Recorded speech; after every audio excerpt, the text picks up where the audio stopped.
কোন জমিনের মাটি আমার হবে গুরুস্থান?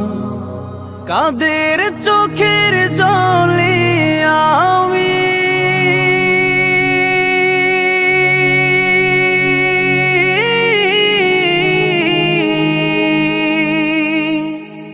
কাদের চোখের জলে আমি পাব পরিত্রাণ? কোন জমিনের মাটি আমার হবে গুরুস্থান? কোন জমিনের মাটি আমার হবে গুরুস্থান? কারা আমায়